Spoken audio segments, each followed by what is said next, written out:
미국의 지난 6월 일자리가 작년 가을 이후 최저 수준으로 지난 9월 이후 처음으로 1,100만 개 아래로 떨어졌습니다. 경기 침체 신호가 가시화되고 있다는 분석과 함께 바이든 대통령이 경기 침체를 인정하지 않고 있다는 지적도 함께 나오고 있습니다.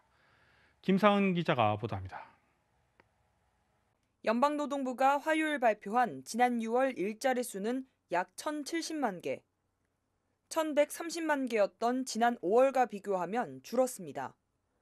코로나19 여파로 지난해 한동안 일자리 수가 8만 개를 넘지 못해왔지만 12월부터 5월 사이 매달 1,100만 명을 돌파해 활발한 고용시장을 보여왔습니다.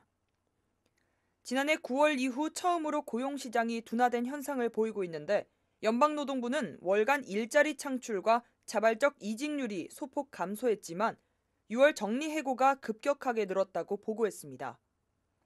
치솟는 인플레이션과 미 중앙은행인 연방준비제도의 공격적인 금리 인상으로 고용주들이 인력을 줄이는 것으로 보입니다. 특히 기술 부분에서 정리해고 보고가 급증하고 있습니다. 최근 조지아주로 진출하는 리비안도 전체 직원의 6%를 감원하겠다고 발표했고 글로벌 클라우드 기업 오클라도 수천 명에 달하는 직원을 해고하기 시작했습니다. 이처럼 빅테크 기업과 전기차 업체 등이 경기 침체 가능성 등을 대비하기 위해 감원 경쟁을 하고 있습니다. 하지만 조 바이든 대통령은 연신 미국의 경기 침체가 오지 않았다고 주장하고 있습니다.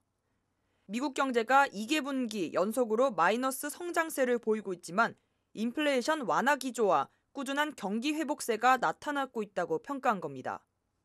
지난 1분기와 2분기 국내 총생산 GDP 증가율은 연율 기준으로 각각 마이너스 1.6%와 마이너스 0.9%를 기록했습니다. 비영리 단체 컨슈머 리서치는 폭스뉴스를 통해 경제 성장률 숫자는 거짓말을 하지 않는다며 정부가 어떻게 말을 돌리더라도 소비자들은 일상에서 경제적 악영향을 느끼고 있다고 밝히기도 했습니다.